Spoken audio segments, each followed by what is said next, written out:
Every day, 1,000 voices compete for your attention.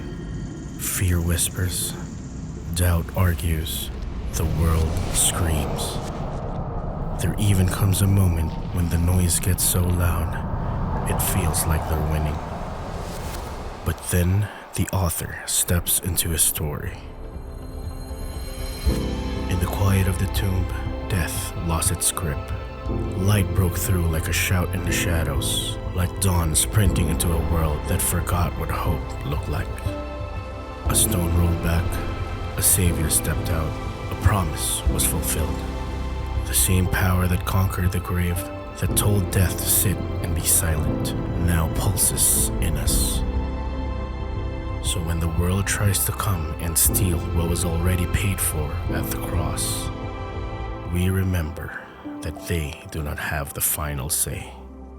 He does.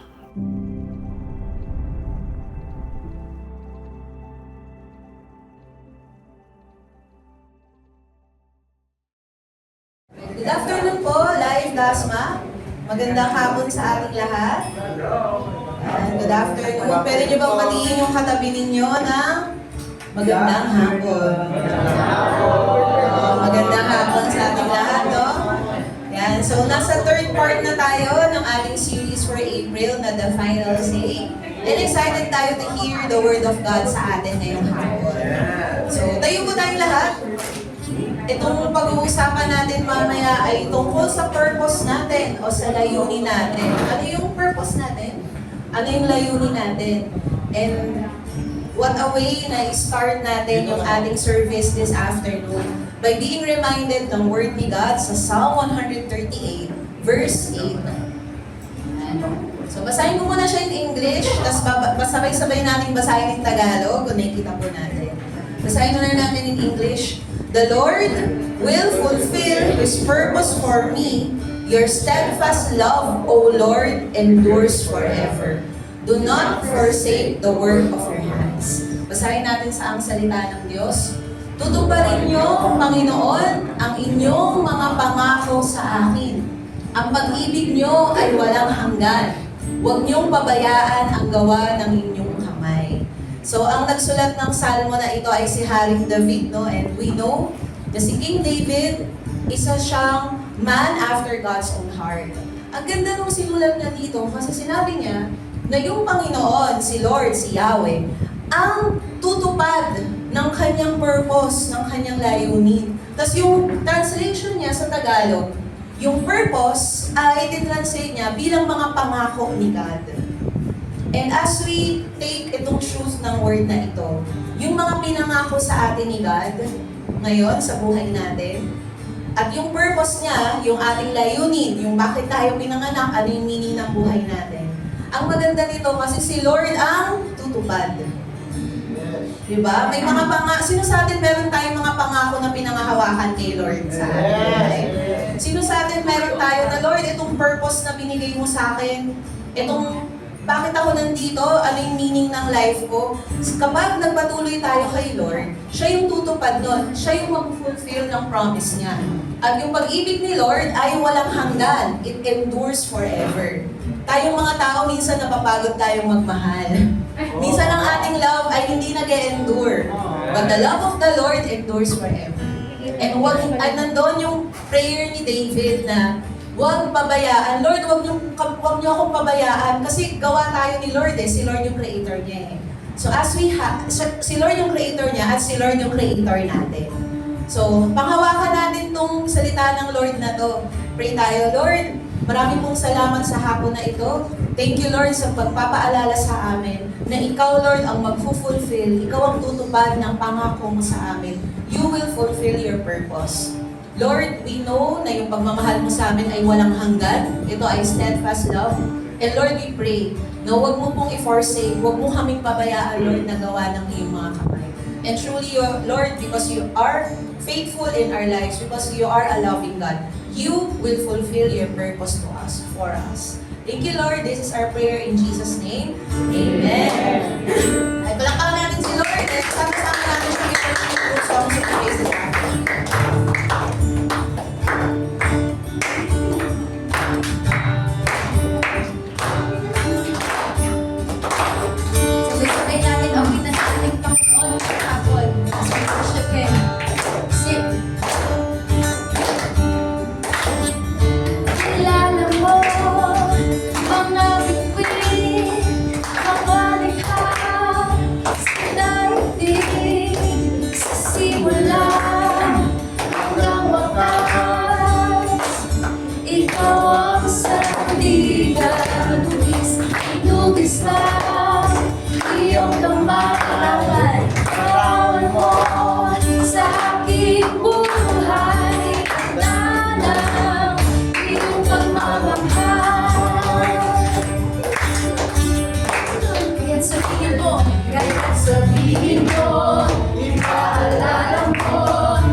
iyong puso, kaya't sabihin mo ang kalooban mo. Kakilala ka, ang nais namin, Panginoon, ko. Say, ako ay sa'yo, o Panginoon. Ang nais namin, ang nais ko. Ang kalooban mo,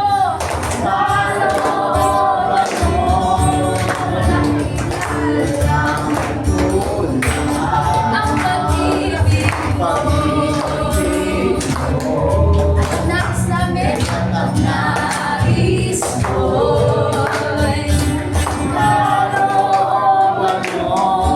Hinugis ng iyong pagmamahal mo sa aking buhay, tanda ng iyong pagmamahal. Kaya't sabihin mo, ipaalala mo, ipaunawa ang iyong puso. Kaya't sabihin, kalooban mo, Panginoon, kilala ka, ang nais ko. Say, ako'y sa'yo, o Panginoon. Ang nais ko. Kalooban mo, walang katulad. Walang katulad. Ang pag-ibig mo. Ang nais natin, ang nais ko. Say, kalooban mo.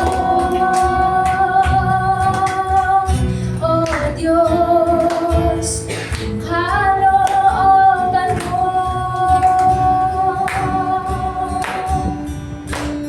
Sige, kahit saan man, kahit saang landas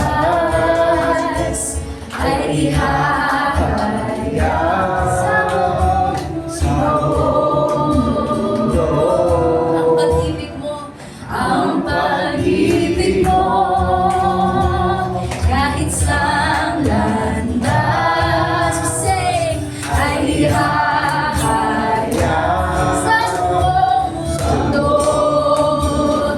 Ang pag-ibig ng ating Panginoon, ang pag-ibig mo, kahit saan man, kahit saan,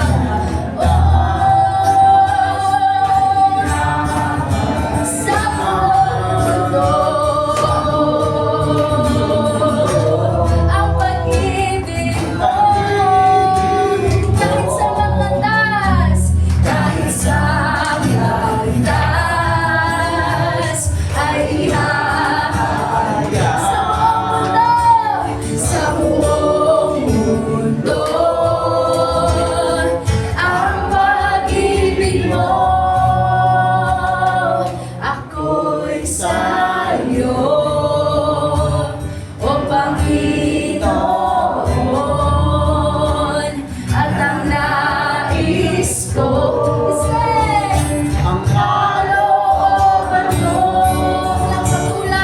walang katulad. Ang pag-ibig mo. Say, ang nais ko. Ang kalooban mo. Ako'y sa'yo, o Panginoon. At ang nais ko'y ang kalooban mo. Say, walang katulad. Ang pag-ibig mo, Panginoon. At ang kalooban mo. Let's give God a hand of praise. Kundi ang kalooban mo lamang, God, na manaig sa puso at sa buhay ng bawat isa. Thank you, Jesus, for you rule our hearts, as you rule our nations, as you rule every nation, O God. You are sovereign and in control. We can put our trust in you alone. Your majesty, that we would look upon him. Despise what men and made to die. No beauty that we ever would desire. Tears of sorrow filled the Savior's eyes. Death could not hold you.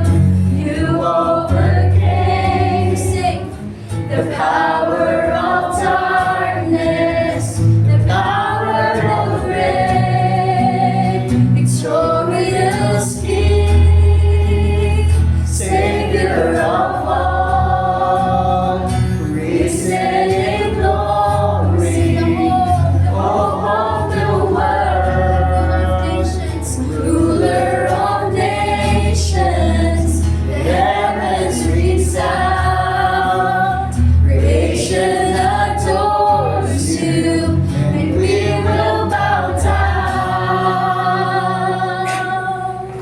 The weight of every sin was on your shoulders. With every blow we were on his eyes. His Father turned his face away. Oh, Jesus,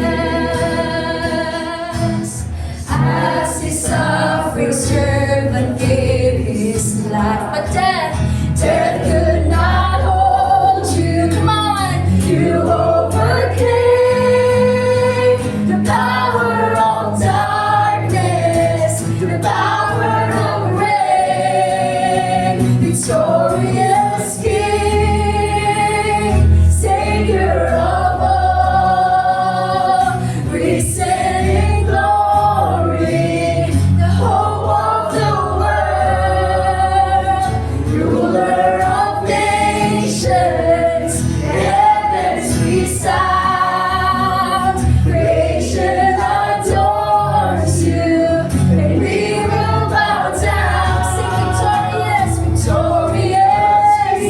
Oh, Savior of all,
kami ng banal na Espiritu at kami ay maging banal sa iyong paningin.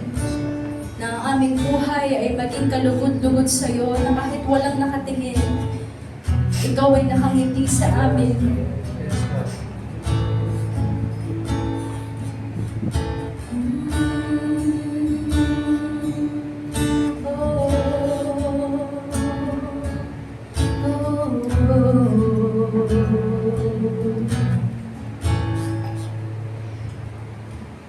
Ang puso ko'y dinudulog sa'yo. Napapakumbaba, nagsusumamo. Patindapatin mo, ikaw ay mamasdan, makaliikaan, sa'yo ay umigisan. Ang puso ko'y dinudulog sa'yo. Nagpapakumbaba, nagsusumamo. Pagindapatin mo, ikaw ay mamasdan, makaliikaan, sa'yo ay umisan.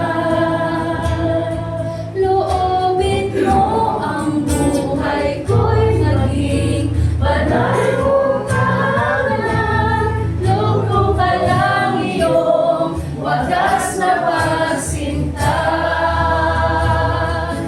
Daluyan na walang hanggang mga pahuling pagsamba. Maghari ka, O Diyos, ngayon at kailanman.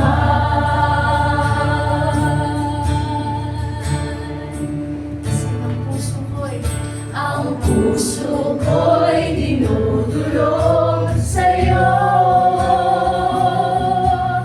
Nagpapakumbaba, nagsusumamo. Pagindapatin mo, ikaw ay mamasdan, makaliikaan, sa'yo ay umisan.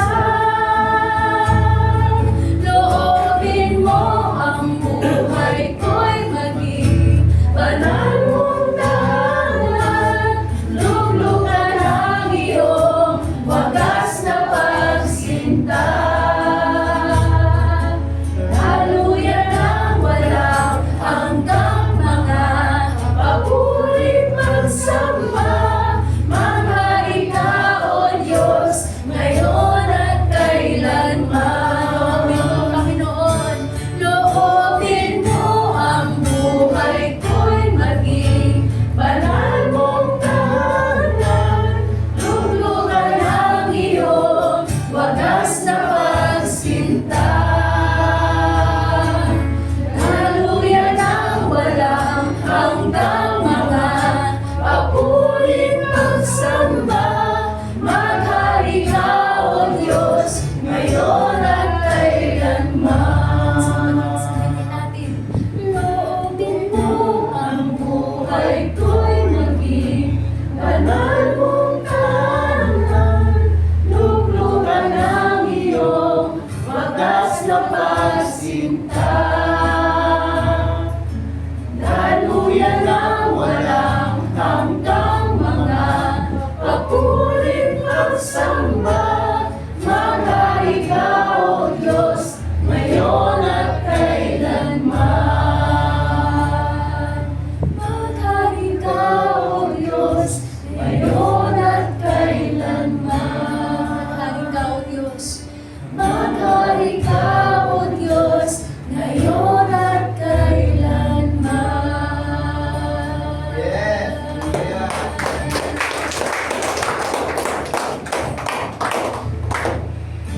Hallelujah, Lord God.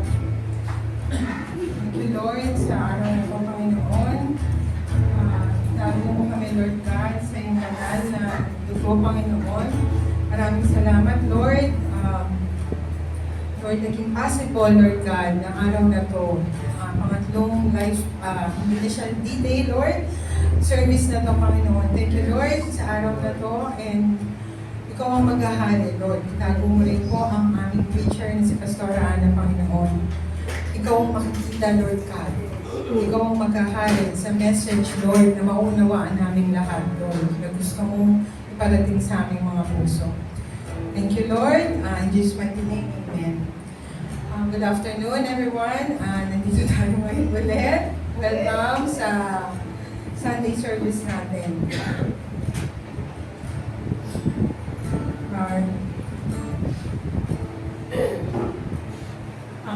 Binawa ni Lord sa akin yung word na to, and I understand, maunawaan natin lahat at i-apply natin sa mga buhay natin.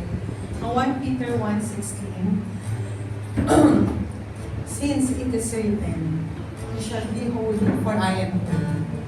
Sa Tagalog po, sapagkat sinasabi ng Diyos sa kasulatan, magpakabanal kayo dahil banal ako. Alam ko napakahirap po para sa atin. Pero if from the bottom of our heart, itatry natin gawin yung gustong ipagawa ng Panginoon sa atin. Para kahit buonte, yung pagiging banal niya, makuha natin. Pag-pray po natin yun. And we have Holy God. We understand and we serve. We understand and understand from my bottom of my heart na we have a Holy God. So, ang characteristic po nun, humility, meaning we need to be humble before God. Number 2, love. We need to learn to love the unlovable. Napakahirap po, di ba? Tolerance, patience. We need to exercise our patience to each other. Discipline. And thankful ako na improve na natin yung mga time natin. Number 1 kasi po yun. Discipline sa mga oras natin. Irespeto natin ang oras ng bawat isa. Peace. Pakita natin sa mga non-believers yung we have a peaceful heart. Faithfulness. We need to be faithful sa lahat na gustong ipagawa ni Lord sa atin. Maging ano po tayo, intentional. Hindi seasonal, hindi kung kailan lang natin gusto. Meaning, when we disciple, magbigay tayo ng oras sa mga tao na disciple natin. And we have prayer points. Prayer points number 1 po natin, pakiguide na lang po natin yung mga kids. Pray number 1 po, pray for an evangelistic culture to be continuously cultivated in our church so that every member is empowered to preach and demonstrate the gospel within our families, communities, workplaces, and campuses. Pray for the possible campus outreach at TUPD Cavite on May 13. Number 2 po, pray for our discipleship classes on April 26. Welcome to the family and light in His Word classes on May 17. Number 3, pray for one another. So, pili po tayo ng mga partner natin, 2 or 3. Tapos, pag-pray po natin. 5 minutes lang po, then, pwede pa po tayo ulit.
Bluetooth disconnect.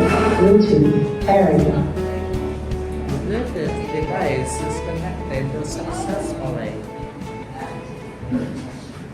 Ayun po tayo na.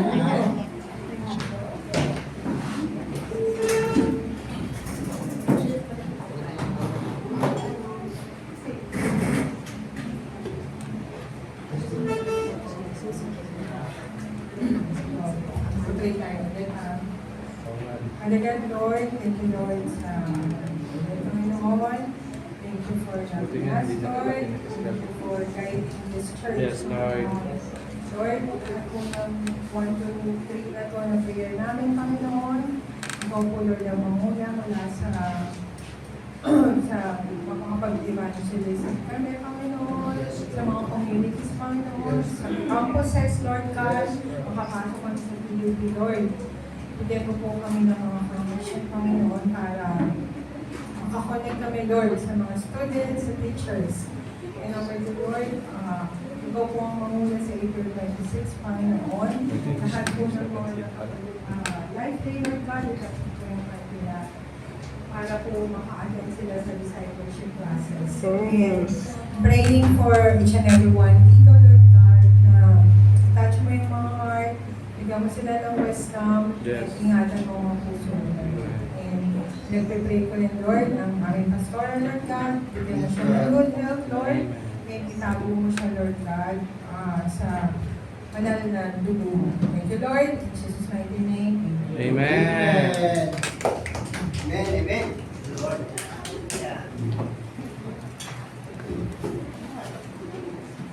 Good afternoon po, everyone. Tayo po tayong lahat as we honor in reading of the Word of God.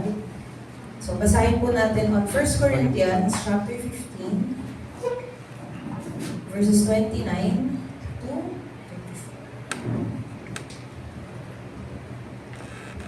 34. So, let's read. Otherwise, what do people mean by being baptized on behalf of the dead?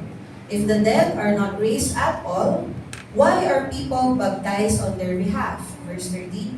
Why are we in danger every hour? I protest, brothers, by my pride in you, which I have in Christ Jesus our Lord, I die every day.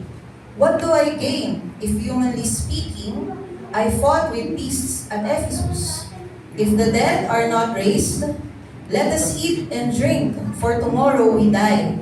Do not be deceived. Bad company ruins good morals. Wake up from your drunken stupor, as is right, and do not go on sinning. For some had no knowledge of God. I say this to your shame. This is the word of God for us this afternoon. Mag-pray po tayo. Lord, nanalangin po kami, nabigyan mo po kami ng understanding, ng kaunawaan, para Lord, maintindihan yung word mo sa amin. Thank you, Lord, sa pagkakataon na ito na masasambahan namin mo, honor ka namin sa pakikinig at sa pag-apply ng iyong salita sa aming buhay. Nawa, Lord, ako po as a preacher, ma-worship po kita, ma-honor po kita in this preaching, Lord. This is our prayer in Jesus' name. Amen.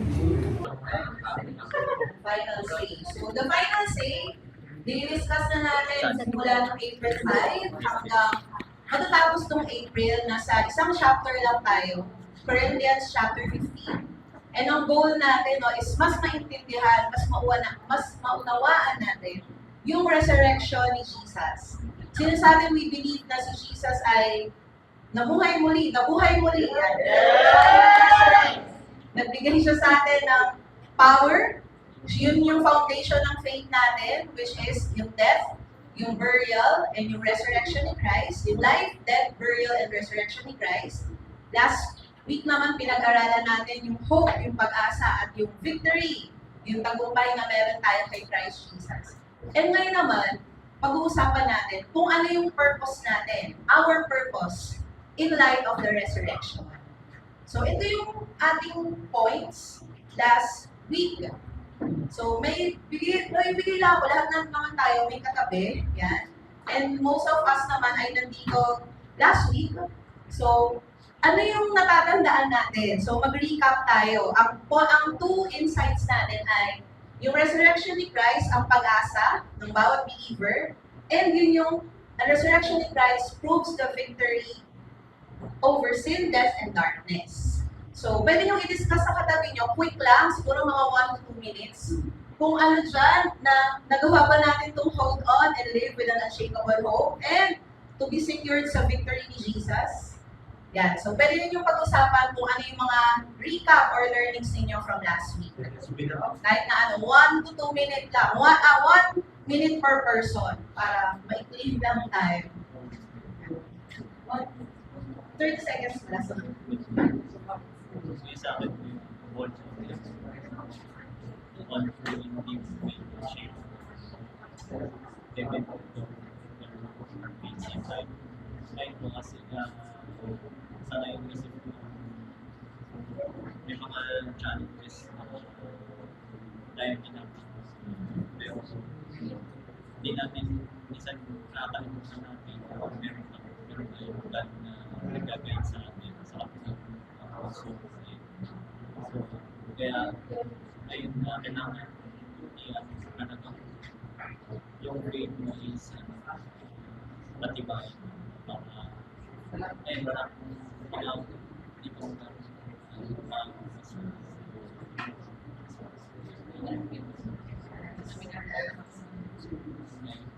So 1 minute is over. Yung next naman, the part nyo yung share.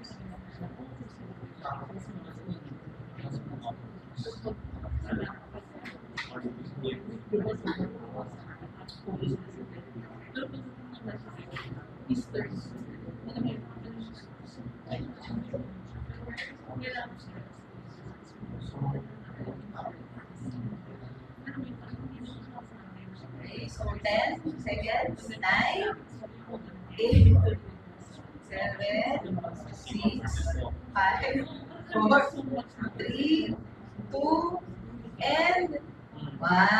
Yan, palakpakan naman natin si Lord. No? Yan, and I know na lahat po tayo, meron tayong nauwi na baon last week from our word. Yan, and speaking of last week, actually hindi pala last week yun, last Thursday, kami po ni Coach Lyra ay nakapunta sa TUP kasi we're talking about our purpose. And as Life Dasmariñas, we are here to love God and to love people. As part of every nation, we exist to honor God by establishing Christ-centered, socially, spirit-empowered, and socially responsible churches and campus ministries in every nation. So yung heartbeat talaga ng ating church is the young people. May katabi ka ba na young people? Yes. Young people. May katabi ka ba na mahal, may heart for the young people? Young at heart. Yan. Yan. So either kabataan or bata-bata. So, or bata-bataan. Meron tayong heart for the young people. Nandun tayo na lagi natin ni-reach out yung mga kabataan. And kami ni Coach Lyra, nabigyan kami ng opportunity to go sa TUP. So biglaan po ito, ang nangyari ay si Engineer Prince Pelayo, na kapatid ni Pastor Princess. Siya ay may kakilala na friend na si Sir Jello. So nag-meet kami ni Sir Jello nung GoCon. And sinatong, di ba may conference kami last month? Sabi ni Sir Jello, may mga kakilala ko ng professor sa TUP, baka pwede nating simulan ulit, ganyan, yung campus ministry doon.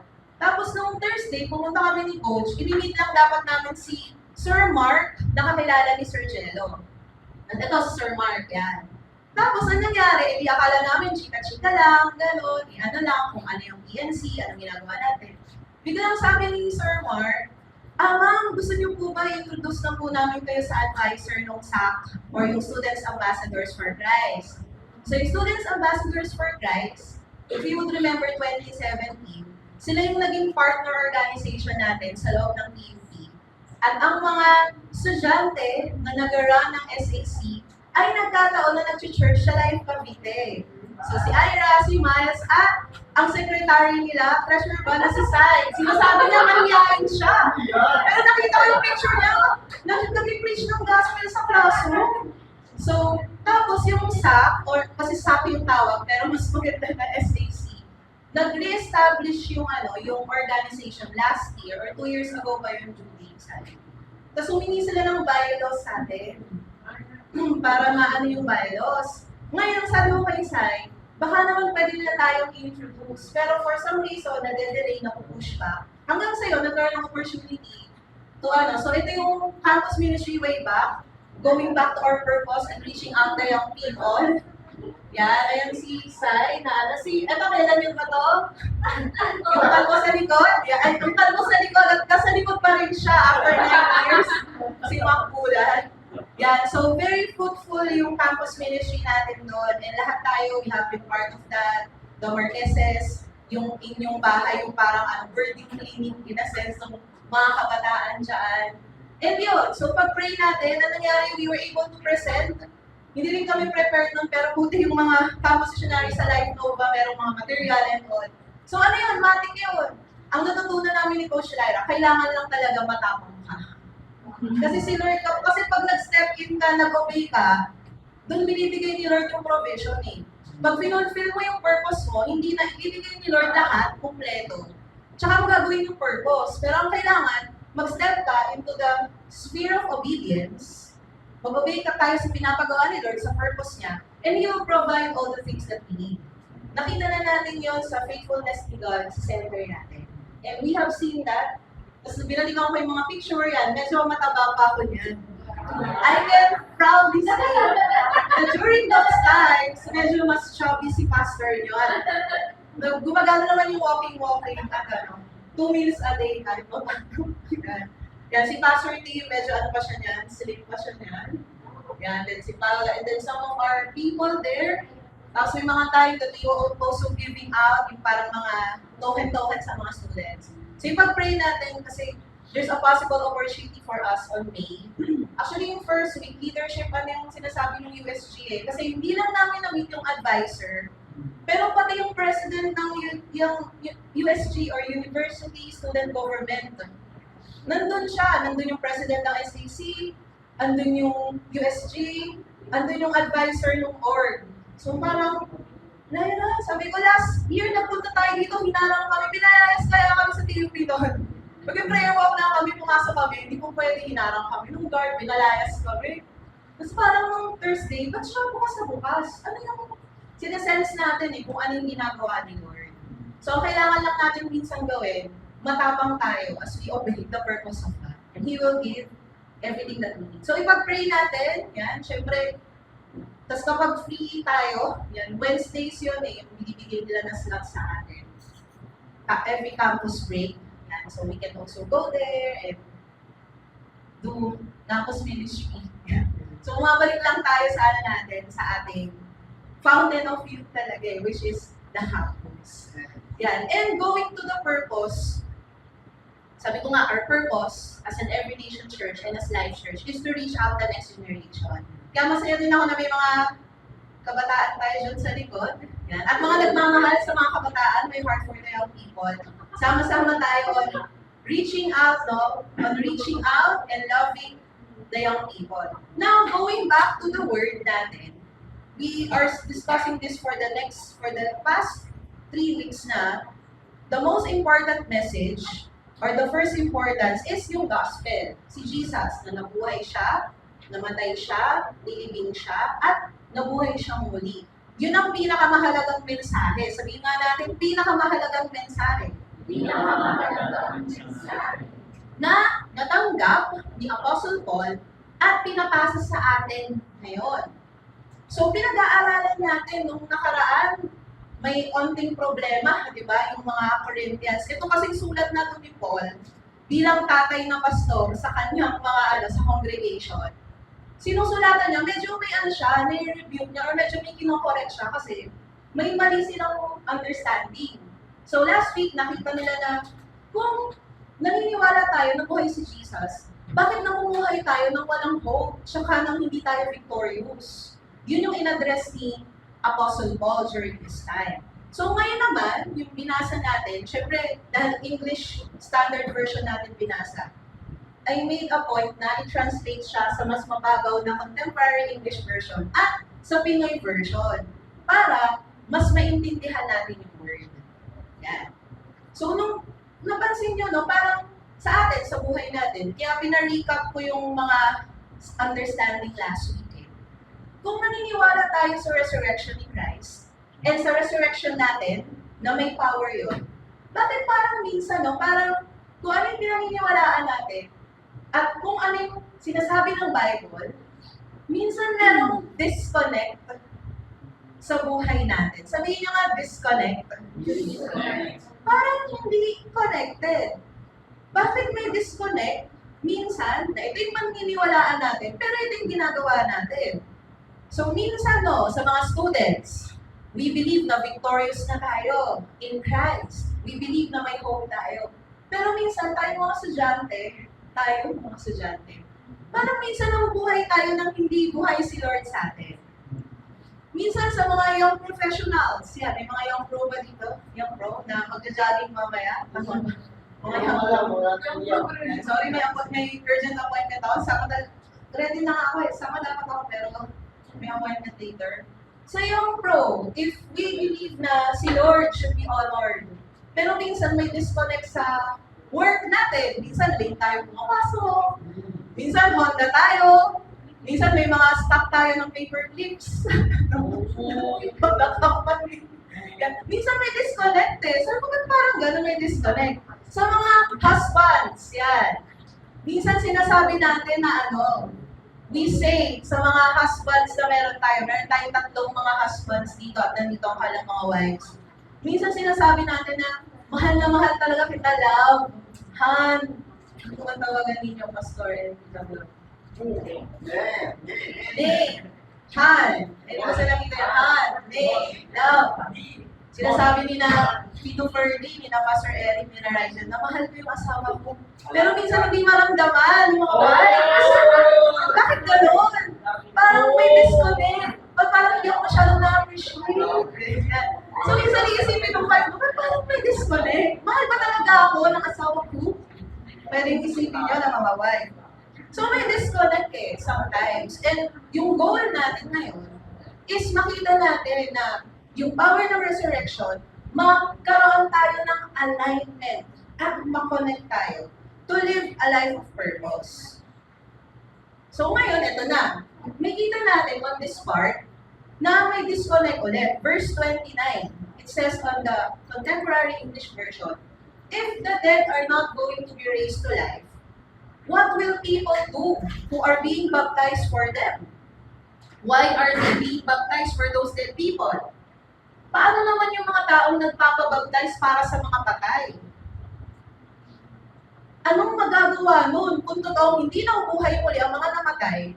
Bakit nagpapabaptize sa mga taong yun para sa mga patay? Anong ibig sabihin ni Paul nito? Kasi medyo naguguluhan tayo, di ba? May disconnect. So, ang ginagawa nila doon, merong isang practice noon na hindi siya sinabi sa Bible, na kapag may isang believer or Kristiyano na namatay, tapos hindi siya na-water baptize, may isang tao na magpapabaptize on behalf of him or her. Say for example, Kristiyano ako, pero hindi, di ba sa life day nag-water baptize tayo? Yun yung ating declaration ng faith natin. Eh nangyari, let's say, ako sige ako na lang yan. Ano nangyari, namatay ako, di ako na-water baptize. So ang gagawin ni Clara, ni Coach K, magpapa-water baptize ako on behalf of Ate Ana. Proxy, ika nga. So parang kapalit, sige, dahil hindi na-baptize si Ate Ana nung namatay siya, ako na lang ang magpapabaptize on behalf of her para ma-save siya.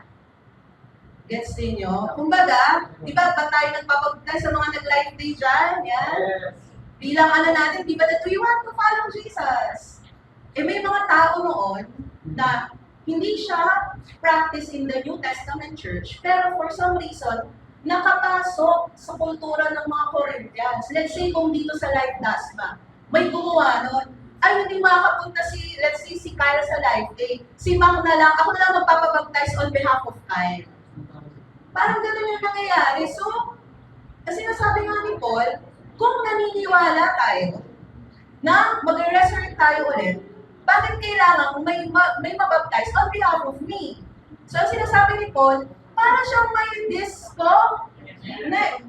Parang wala siyang sense. Ba't din yung ginagawa to? kung hindi kayo naniniwala na bubuhayin ulit kayo, ba't kailangan pa magpabaptize? So it's as if Paul was saying, gumagawa kayo ng mga bagay na wala namang kabuluhan. No, it doesn't make sense. May disconnect siya. Verse 30, and why do we always risk our lives? At kami naman, ang sinasabi ni Paul na kami, yung mga kasama niya ng mga missionary na tumulong sa kanya, like si Timothy, si Silas, tsaka yung mga ibang mga kasama niya sa group, nung plinat yung church sa Corinth, o nung nag-start sila ng life group, ng house church sa Corinth. Kami, bakit oras-oras namin nilalagay ang sarili natin sa panganib? Verse 31, and face death every day. Stop muna ako dun sa face death every day. Mga kapatid, nalalagay ako sa peligro araw-araw. Ano ba yung peligro na pinagdaraanan ni Paul? Marami yan, i-define ko. Pero, isipin natin, kung hindi totoo yung resurrection, bakit ilalagay ni Paul yung sarili niya sa alanganin? Kung hindi totoo yung resurrection, bakit si Paul, i-live out niya yung buhay niya ng all out para sa mga tao, para sa evidence ng truth? Kung hindi totoo ang resurrection, ibig sabihin nun si Paul, he was talking about a dead Savior that cannot save us. Kasi sinasabi na hindi totoo yung salvation o yung resurrection. And, balik pala ako dun sa balik ako doon sa part sa verse 29. Di ba yung part doon, gumagawa sila ng mga bagay na may disconnect, like baptism on behalf of the dead. So parang, naranasan nyo na bang gumawa ng mga bagay pero hindi nyo naiintindihan kung bakit? Yung parang going through the motions, sige, kunwari sa sayaw, sige, taas mo to, sige, gawin mo to, pero hindi mo naiintindihan kung bakit mo siya ginagawa. Or kailangan mo lang gawin kasi sinabi. Parang ang nangyari sa Corinthian church noon, nakigaya lang sila sa kung ano yung kultura na meron, na hindi naman sinabi ng Bible. Kumbaga kung para sa atin, may mga time ba na gumagawa lang tayo ng mga bagay pero hindi natin naiintindihan? Are we just going through the motions? Religion lang, tradisyon, na dead, na empty. Pero wala tayong conviction. Busy ba tayo sa kakagawa ng mga activities sa church? Pero hindi nababago yung buhay natin. We are unchanged ng resurrection reality. Sinasabi ba natin na naniniwala tayo sa resurrection, naniniwala tayo kay Jesus, pero hindi natin hinahayaan na i-govern tayo ng reality na to? And then si Paul, yun na nga sinabi niya, verse 31, kung hindi totoo ito, ba't pa ako nagpapakapagod? Ba't ko nirisk yung buhay ko? Bakit ako everyday na may nakakaaway para dito? Pwede na, sa atin. Hindi naman ako si Apostle Paul, pero kung hindi totoo si Jesus, ba't ako mag-give ng 10 years ng buhay ko in full time? Kasi sa awa ng Diyos, 10 taon na akong missionary. Eh di sana, ngayon baka kasal na ako. Baka meron na akong mga chikiting, siguro 3, ganyan. Baka natupad na yung pangarap ko na mag-nurse sa UK. Kasi yung, ewan ko pa kung yun talaga yung gusto kong pag-nursean, pagtrabahuan. Si Coach Lyra, kung hindi totoo yung calling ni Lord na pinapagawa sa kanya, pwede na nasa ibang lugar na sila ngayon, ni Rigel, tayo. Kasi pwede natin sabihin, kayo yan, pastor, kasi full-time kayo Pero ano yung mga sinacrifice natin dahil naniwala tayo na si Jesus totoo? Marami tayong sinacrifice. Hindi lang ino-honor kami na full-time or maybe si Pastor Eric, pero lahat tayo. Meron tayong sinacrifice for the sake of the gospel. Yan. Kung iisa-isahin natin, pwedeng si Kyle, sinacrifice, birthday niya ngayon! Yung pag-celebrate ng birthday niya. Pero hindi naman yung kapatid niya. Kasi naniniwala siya na kailangan marinig yung word ni God kasi importante kasi Jesus has risen. Marami tayong sinacrifice. Dahil naniniwala tayo that Jesus is alive and He is risen. Paano na lang kung di nabuhay si Jesus? Yun yung topic last week saan yung faith natin? Walang kwenta yung faith natin para yung kaawa-awa. So sinabi na ni Paul, marami na akong sinakripisyo. Sample, sa Acts 23, merong 40 na Jewish men na ang sabi, hindi kami kakain, hindi kami inom hanggat di namamatay si Paul. Imagine niyo para mamatay yung isang tao, talagang G na G sila, ika nga, sabi ng mga kabataan. Kailangan mamatay si Paul kasi nag-preach siya about kay Christ. Ano ba yung mga pinagdaanan niya? 2 Corinthians 11. Mahaba yan, pero babasahin ko na, isa-summarize ko na lang. Si Apostle Paul na nagsulat ng Corinthians ay nakulong. Pinagpapalo ng latigo. Lagi siyang napapahamak, in danger more often. Siya ay nalatigo ng 39 lashes times 5 equals 195. Sa computer, nurse ako nilagay ko na kasi, kinalculator ko pa ito. Ganito ko medyo hindi kagaling sa math. Kinalculate ko pa, 39 times 5. Pinagahampas siya ng big stick or rod. Pinagbabato siya. Natry niyo nang batuhin ng bato? Sakit, di ba? Eh kay Paul, ganun talaga yung ginawa. Siya ay na-shipwreck. Ibig sabihin, na-stuck siya sa dagat ng 3 beses. Ano pa? Siya ay napunta sa danger. Siya ay pinagnanakawan. Marami siyang kaaway. Yung mga akala niya nakakampi niya, kaaway niya pala. Marami siyang mga time na siya ay hindi nakakatulog, have been in sleepless nights, have been hungry, have been thirsty. May mga time wala siyang enough na clothes. Tapos hindi pa yon, may burden siya kakaalala. Paano na kaya yung church sa Philippi? Paano na kaya yung church sa Thessalonica? Paano na kaya yung mga tao na coach ko? Burden ni Paul yon. Tapos nagagalit pa si Paul kasi yung mga church members, sila ay naluloko. Tulad ng nangyari sa Corinthians, naluloko sila, di ba? Kasi may pumasok na maling na turuan na di naman tinuruan.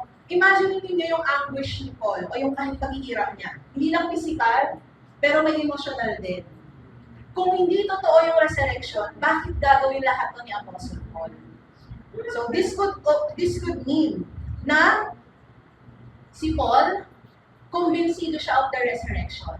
Na-live niya, yung ginawa niya yung mga bagay na to, yung purpose niya, kasi alam niya, malinaw sa kanya that Christ is alive. Ito pa, tuloy natin yung verse 31 kasi nakat ko siya kanina, di ba? Sabi ni Paul, bakit ko pa i-risk yung buhay ko? Ba't ako laging mapapahamak, laging mamamatay? Anong sabi? Laging namamatay everyday. Ibig sabihin, lagi siyang nasa kapahamakan. Pero pwede ba natin basahin yung naka-underline? The pride, sabay-sabay natin basahin. The pride that I have in you because of Christ Jesus our Lord is what makes me say this. Sa Tagalog, mga kapatid, nalalagay ako sa peligro araw-araw. Pero ano sabi ni Paul?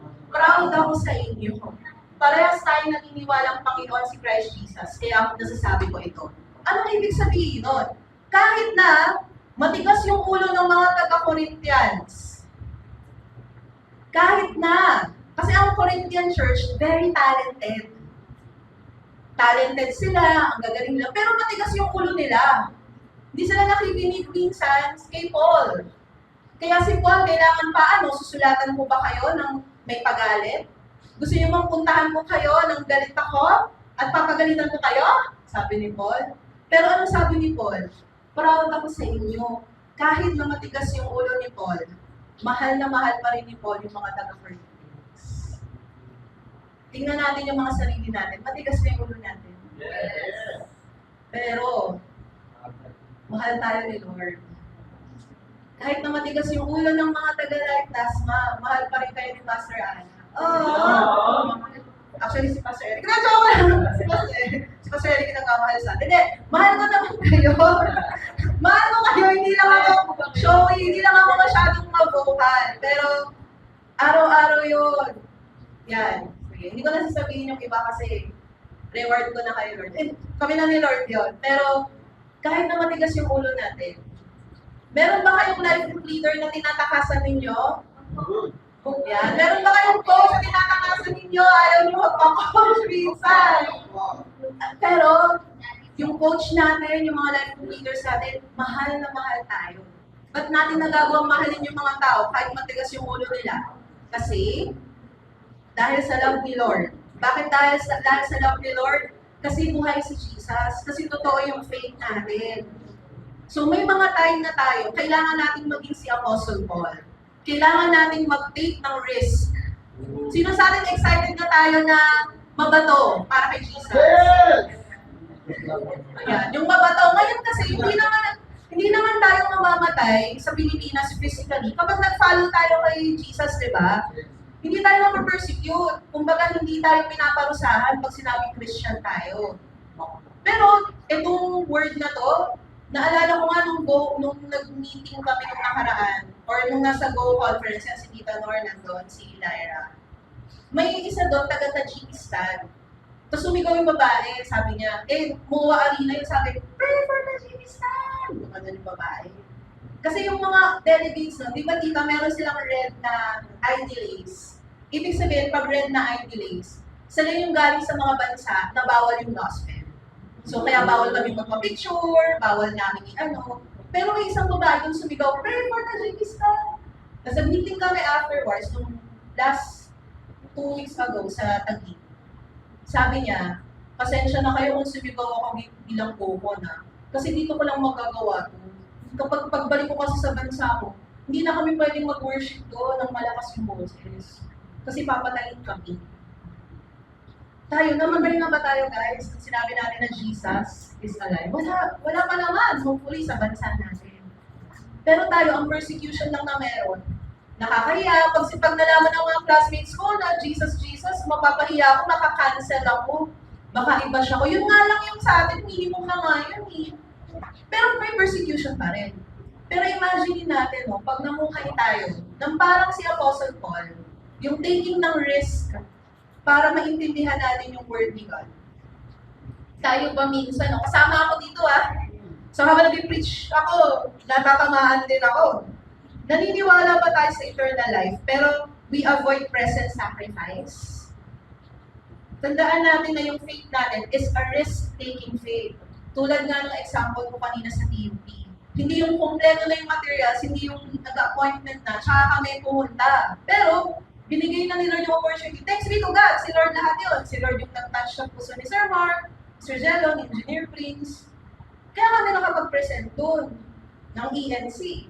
Hindi binigay ni Lord lahat, tsaka mag-o-obey. That's not how God works. We would look at it in the Old Testament. Hindi 100% ready for you to obey the purpose of God. Pero nire-ready tayo ni Lord. Binibigyan niya tayo ng enough faith na mag-obey at ire-ready niya tayo. Ganun si Lord. Kasi pag kompleto na lahat, hindi ba mag-rely kay Lord sa sarili natin? So ang glory to me, glory to them. Pero walang glory kay God. May mga time like Dasma that we have to take this. Hindi tumakbo si Paul sa suffering, pero winelcome niya. Dinaanan niya kasi kailangan daanan. So, may victory na tayo ni Jesus. Ang tanong, ano yung mga sacrifices natin na kailangan natin gawin? Pwedeng sacrifices pagdating sa pag-follow natin kay God. Maaaring may mga ginagawa tayo na hindi honorable kay God na we have to repent to. Sacrifice yun. Kasi hindi yun madali. Kasi paano kung nakasanayan na natin na ganun yung ginagawa natin? Pero paano kung alam natin na hindi honoring kay God yun? Kailangan natin i-sacrifice yun. Kailangan natin i-surrender yun para ma-fulfill natin yung purpose natin kay God. Verse 32, what do you think I gained by fighting wild animals in Ephesus? Ang ibig sabihin ni Paul nito, hindi siya nakipag-sparring sa mga leon, pero yung mga tao sa Ephesus para silang mga wild animals. Para silang mababangis na hayop. Ibig sabihin talagang Gina patayin siya, na i-persecute siya. Kung hindi mo rin bubuhayin, sabi nga sa isang kasabihan, kumain tayo, uminom, kasi bukas mamamatay na tayo. Sinasabi ni Paul dito, actually, in English, ang render niyan is, let's eat and drink, tomorrow we die. Anong ibig sabihin niyan? Kung wala daw resurrection, edi gawin na natin lahat ng gustong gawin natin. Yung mga Egyptians nga So, yung ancient Egyptians, kunwari may party, maglalabas sila ng isang kabaong. Ancient Egyptian coffin.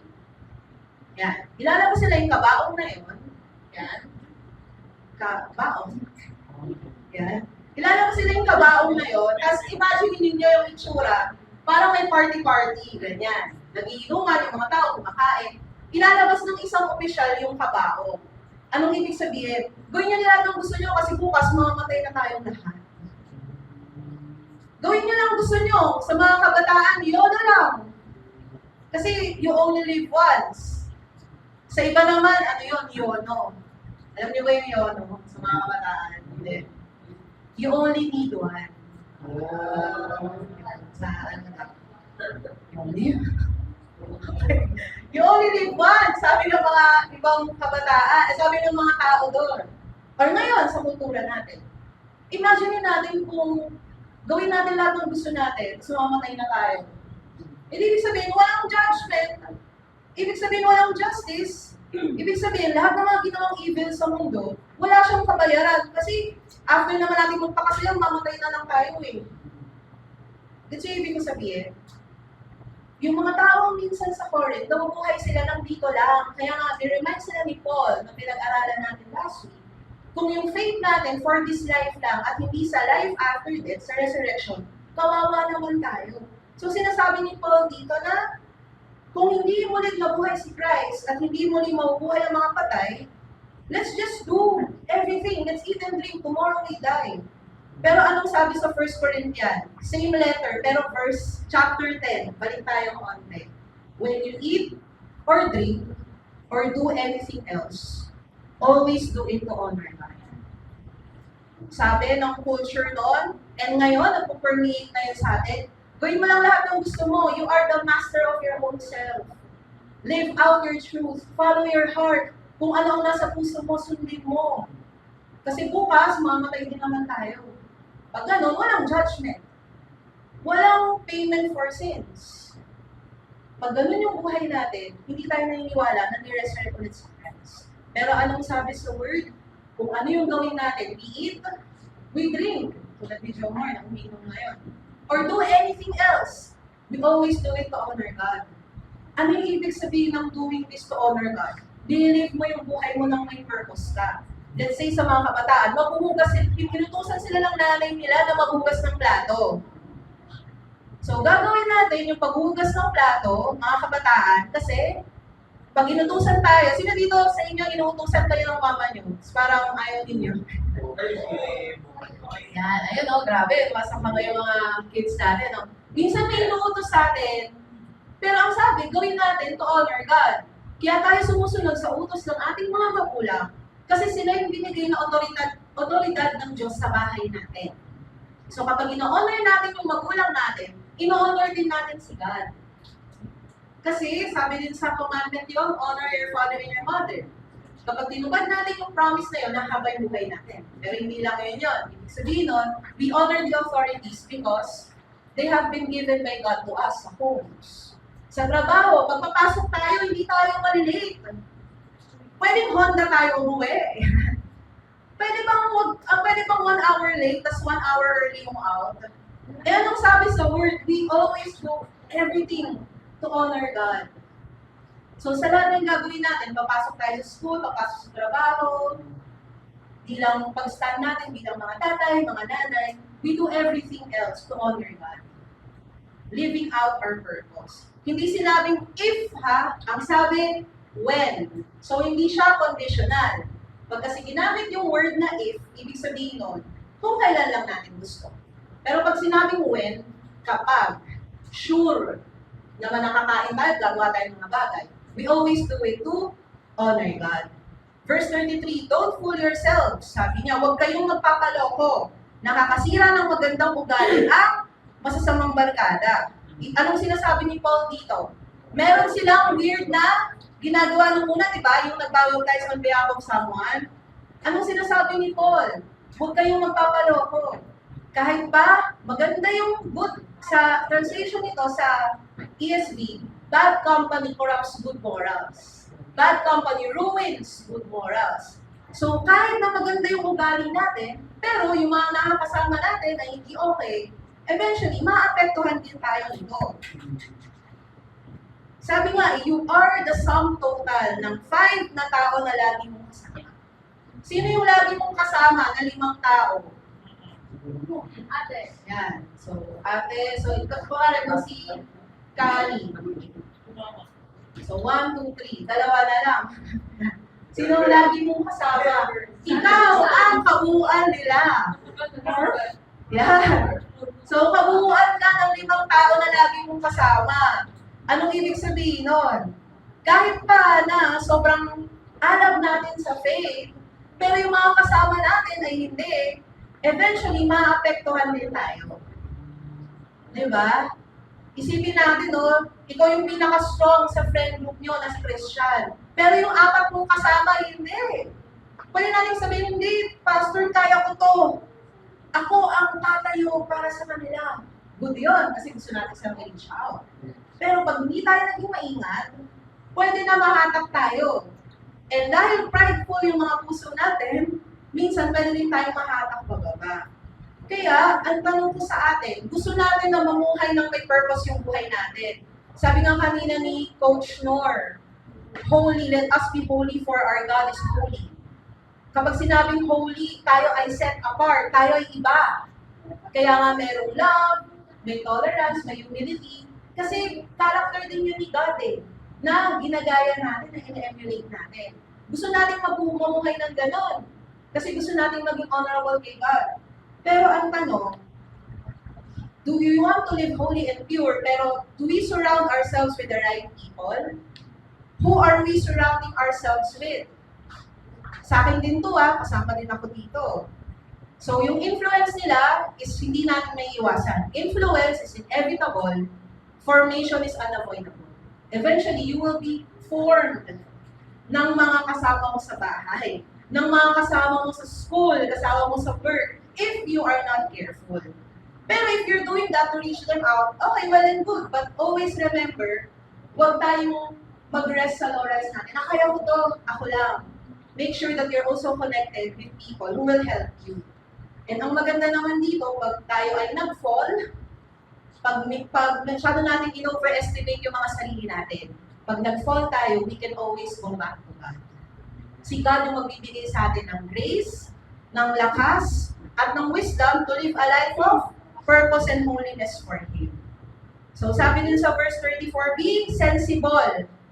Sabi rin sa ibang translation, wake up from your drunken stupor. Ano kasi sila noon? Tulog sila. Hindi lang maunawaan yung salita. So kailangan lang mag-sing. Noong una may disconnect. Sabihin natin ulit, disconnect. Pero kailangan nilang makonect agad, kailangan nilang gumising. So parang sinasabi ni Paul when I started the preaching, walang sense yung ginagawa niyo. Ngayon, come to your senses, wake up, gising-gising. Gising-gising, baka ma-stroke. Gising-gising. Come to your senses. Huwag lang natin i-desire yung promise ni God for us at i-reject natin yung standard niya. Meron bang mga parts sa buhay natin na sa na feeling natin may disconnect? Meron bang mga parte sa buhay natin na parang hindi ito nagtutugma, Pastor, sa tawag ko bilang anak ng Diyos? Parang iba yung pamumuhay ko. Sino sa atin dito may disconnect? Tataas talaga yun. Siyempre, hindi nga natataas yun kasi may iya tayo. Ako lang yung nagtaas. Yan. So, make sure na kung may mga bagay na may disconnect sa buhay ninyo, meron kayong someone na kakilala nyo, someone na godly, someone na mapagkakatiwalaan. Hindi kailangan malaman ng lahat. Kasi minsan, pag nalaman ng lahat, naka-recover ka na, hindi mo pa na-process sa iba. So, ibig sabihin, naiiwan sila doon, kumbaga malileft hanging sila doon. You just have to talk to people that you can open up with. Pwede sa nagka-life group sa inyo, sa coaches natin, sa mga kids natin, pwede sa mga magulang natin kung comfortable kayo. Kailangan na, kapag may disconnect sa buhay natin, ang gusto natin, pag may disconnect, ay mako-connect. Parang sa wifi. Kapag ang wifi, hindi ka makakonect, kailangan mong connect. Talagang hanapin mo yung password, i-reset mo lahat, para makonect ka. Ganon din tayo pagdating kay Lord. May mga bagay, including I, na may disconnect pa. And what I need to do, what we have to do, is to talk to people para mapag-pray tayo, para mag-guide tayo. Sa mundo ngayon, pag nag-open up ka sa iba, kahinaan yun. But in our Christian walk, accountability is not a sign of weakness, but strength. Sa mga mag-asawa, husband and wife, ang inyo pong asawa ay hindi nyo kaaway. Ang asawa nyo po ay ang number 1 ninyo na support. ang number 1 na protector ninyo. So mag-holding hands na ako yung mga mag-asawa. Ano na pala ito? Couples retreat. Yes. Pray natin, wala natin next year. Nangyari, couples retreat, di ba? So hindi po ninyo kaaway ang inyong mga asawa. Pero number 1 supporter, number 1 protector. Yan. Kapag nagkamali tayo, we can still repent. Pag sinabing repent, turn away from something, the Bible calls it, and turn to God. Minsan ang focus natin, turn away from sin, turn away from sin. Hanggang sa doon na yung focus, hanggang sa nag-fall na tayo. Pero pagdating pala sa repentance, kailangan lang natin makita si Lord, marinig si Lord sa Word through the Bible. Hanggang sa sobrang love na natin si God, wala na tayong panlasa sa sin. Parang dati, favorite ko po dati ang spaghetti. Magkain na kasi ano na eh. Hanggang ngayon naman, pero ngayon, mas pipiliin ko na yung pansit.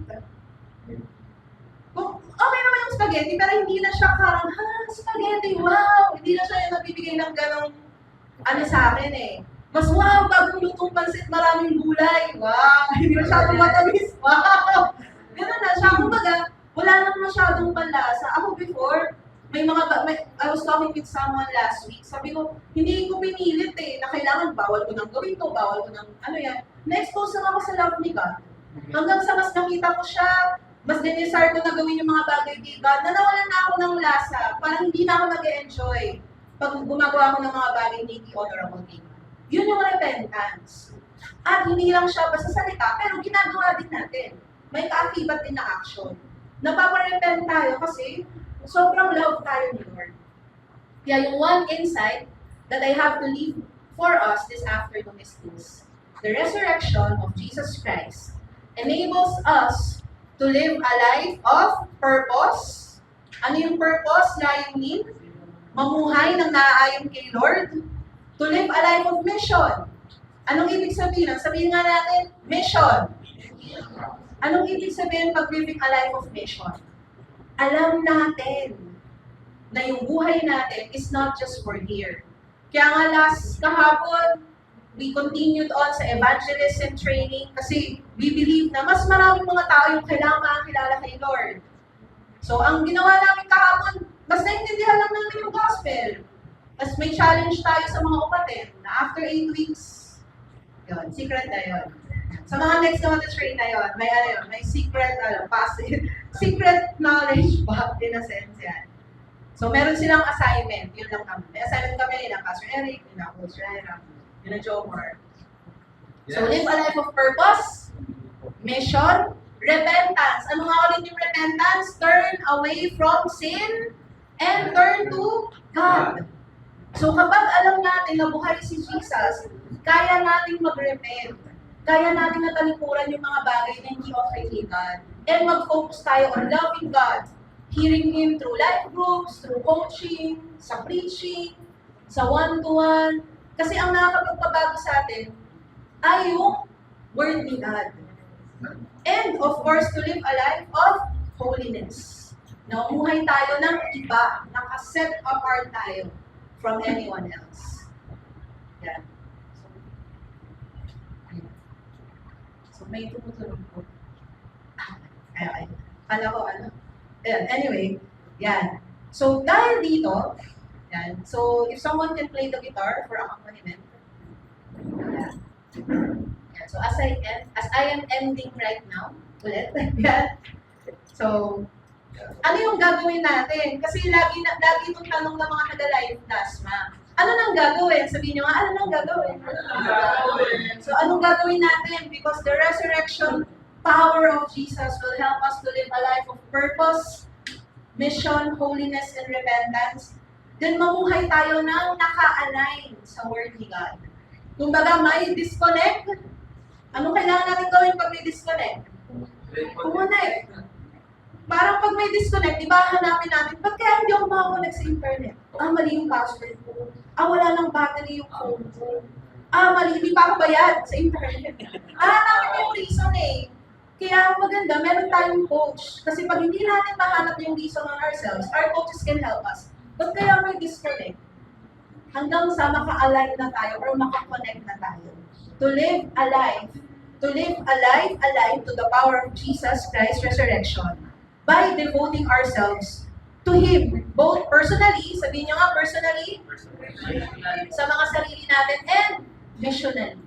Kasi marami pang mga tao yung hindi pa nakakilala kay Lord. Tingnan nga natin yung mga upuan na katabi natin. Ilan dyan yung wala pang laman? Dami pa, di ba? Marami pa tayong mga empty seats, may mga nakastock pa dito sa likod. Anong ibig sabihin nun? Yung isang upuan na walang laman, ang ibig sabihin niyan, isang soul na kailangang marinig yung gospel. Binigyan na tayo ni Lord ng upuan, binigyan niya tayo ng center. By faith, bibigyan niya tayo ng mas malamig na center, ng mas maayos na facility. Sabi nga ni Pastor Ernie, in 3 to 4 months, kailangan mo maghanap ng bigger space. Pinabahan na ako, sabi ko. Ano to? So, ibig sabihin, baka in-expect ni Pastor Ernie, pagbalik niya, no? Sa mas malaking lugar. Yun yung ibig sabihin. So, pero, in God's timing. Pero din yung faith natin. May mga time, hindi na tayo magkasya. Kaya ako masaya ako pag pinagpapawisan ng ganito. Kasi ibig sabihin, mainit po tayo. At kailangan na natin na mag-pray kay Lord at mag-provide siya ng pang-aircon. Pero kapag malamig yung center, sayang yung upuan mo, sana isang soul yan ang hangin ng gospel.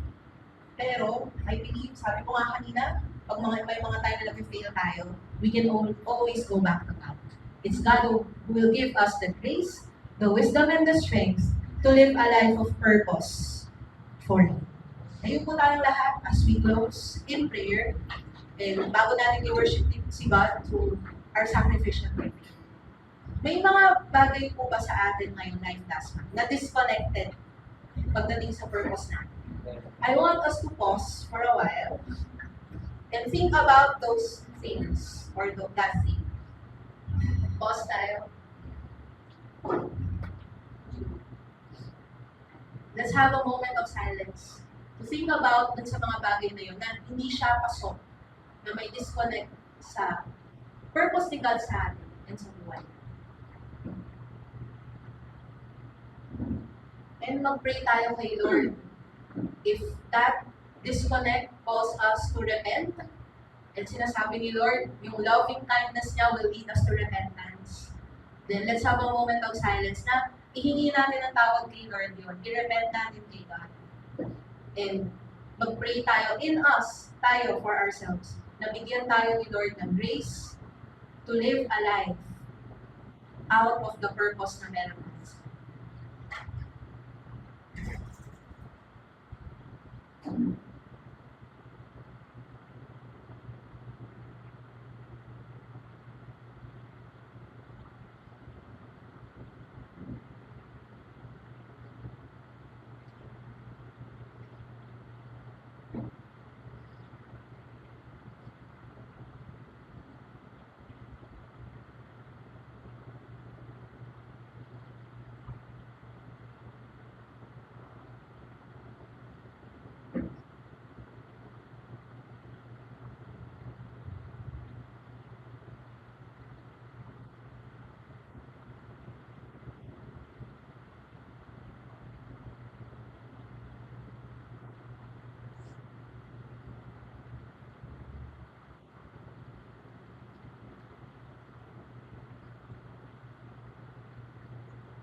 Lord, alam mo po yung laman ng puso ng bawat isang Panginoon. Alam mo, Lord, yung mga bagay na disconnected sa buhay namin, Lord, na hindi nakakonekta sa purpose, sa mission na binigay mo sa amin. Lord, as your people, we want to see, Lord, na kami ay connected na aligned sa'yo. Lord, may mga bagay kami na sinuko ngayon, na nirepent namin sa'yo ngayon, for us to be able na mamuhay ng may purpose, Lord, ayon sa layunin at sa kalooban mo. Lord, ngayon, Lord, binibigyan mo kami yung bawat isa namin.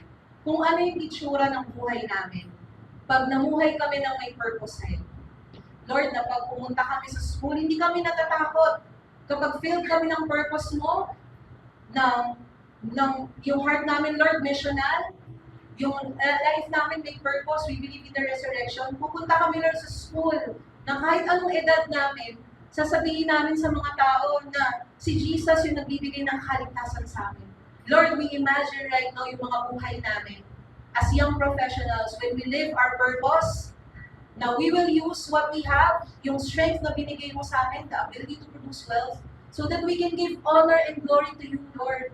And dahil salt and light kami, sa kung nasang kumpanya kami, kung nasang business kami, Lord, people will look at us and they will give glory to you, Lord God.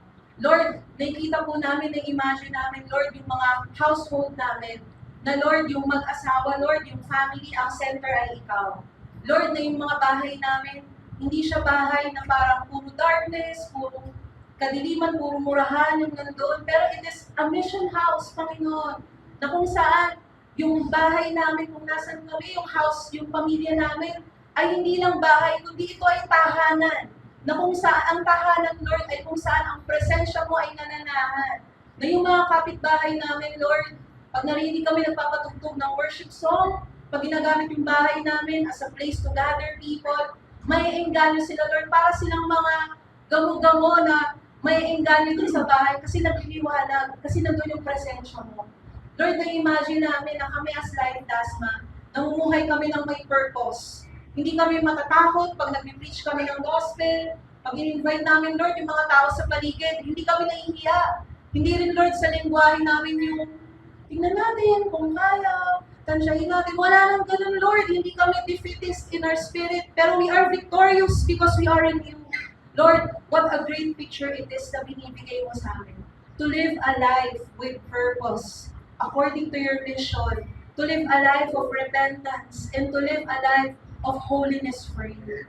Thank you, Lord God, because as we are called by your people, as your people, Lord, whatever we do, whether we eat, we drink, or we do anything else, gagawin namin, Lord, for your glory and honor.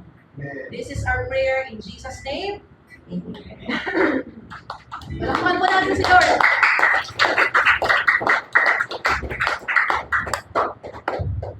And now, let's worship God through our purpose, honoring Him through our sacrificial giving. So let me call on one of our coaches and our coordinator, one of our coordinators for our service today, si Coach Lee. Wow! Siguro ba na tayo? Okay. So, na-bless mo ba tayo? Yes! Parang hindi. Again. Yes! Kids, na-bless mo ba tayo? Yes! Okay ba? Okay. So, before we share yung first share ko sa inyo, I want to share a sentence with you, which is, just as the king does not need gifts from his subjects, God does not require our money.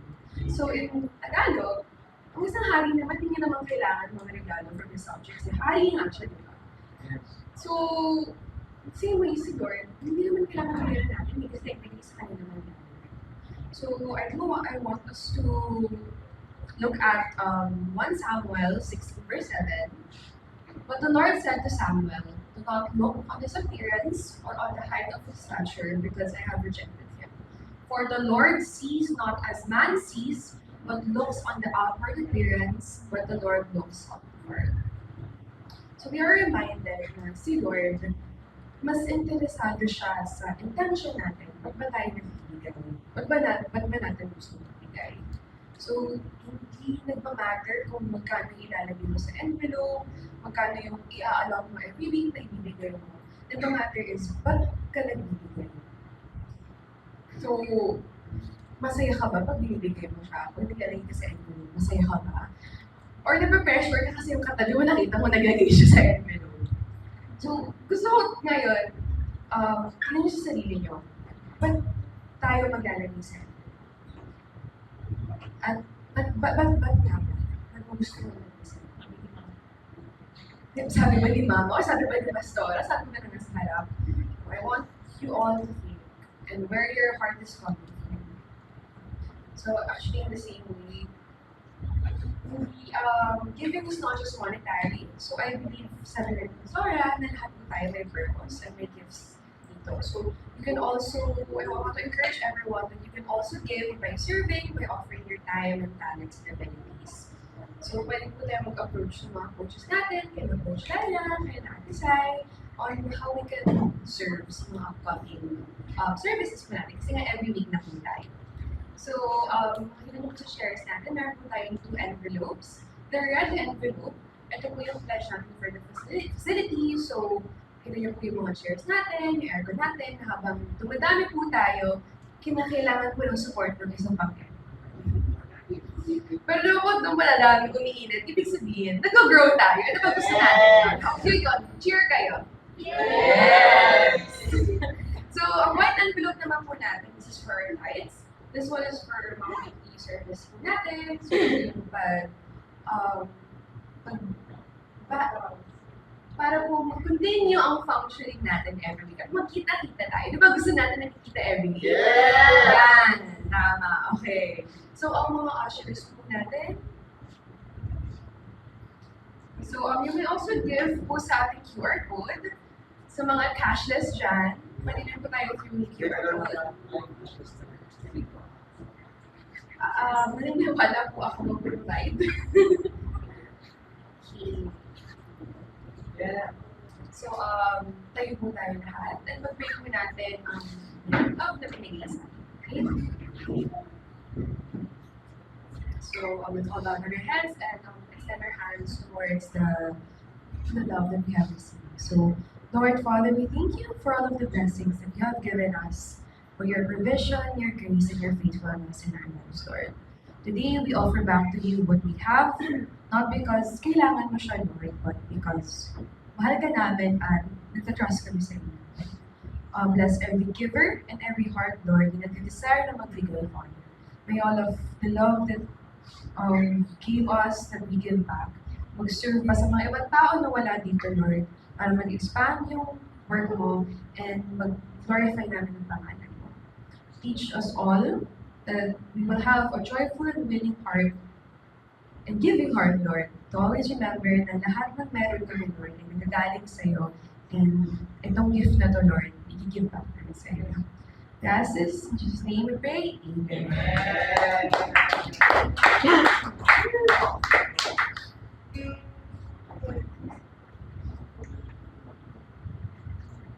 Right. Live Dasma.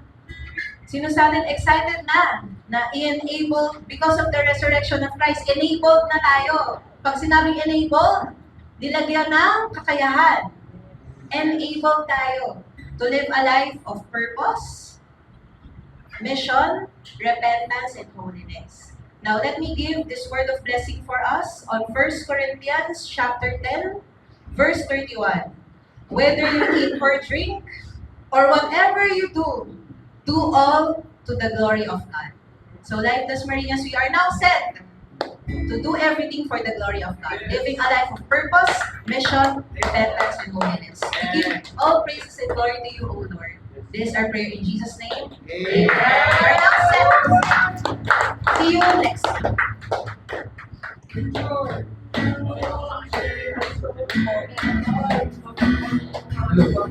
Okay, so, before we actually go to we have a picture taking.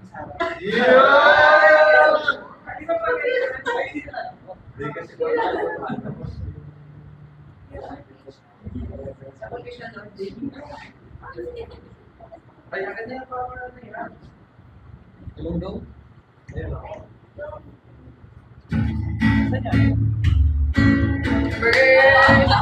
to you. Happy birthday to you. Happy birthday, happy birthday, happy birthday to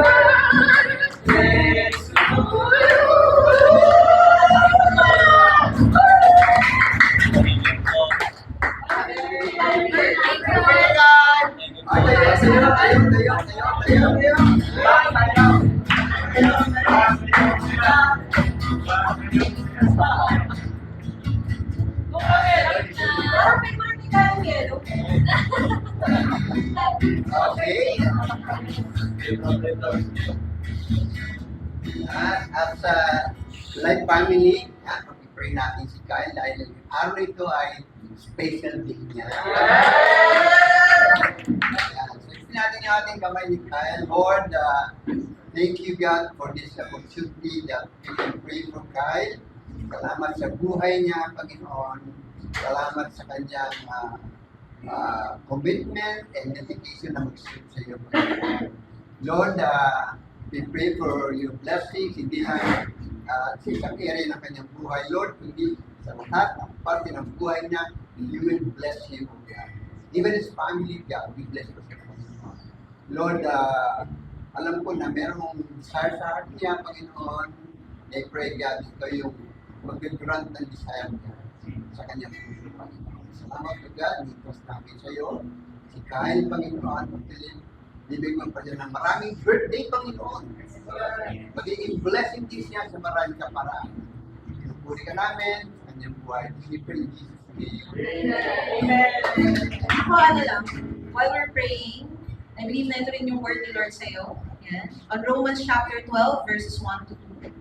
I appeal to you therefore, brothers, to present your bodies as a living sacrifice, holy and pleasing and acceptable to God, which is your spiritual worship. Verse 2, do not be conformed to this world, but be transformed by the renewal of your mind, that by testing you may discern what is the will of God, what is good and acceptable and perfect. Lord, we pray for this word on Romans chapter 12, that this will guide Kyle as you have given him another year sa buhay. That he will present his body as a living sacrifice para gawin yung purpose na meron siya, na binigay mo sa kanya, Panginoon. And I pray, Lord, na hindi siya makikigaya, hindi siya magko-conform sa pattern ng mundo. Lalo na, Lord, as a young person ng 26 years old, ang daming pattern ng mundo na pwede niyang gayahin. But he will not be conformed.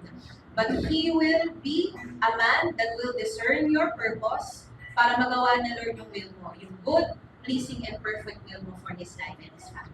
May he continue not just to be blessed today, but may he be a blessing to the people kung nasan siya sa work niya, and even us here in Life Dasma, and to the ends of the earth. Thank you, Lord. This is our prayer in Jesus' name. Amen. Favorite yellow. Happy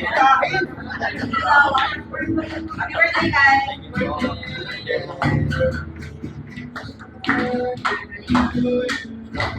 Picture.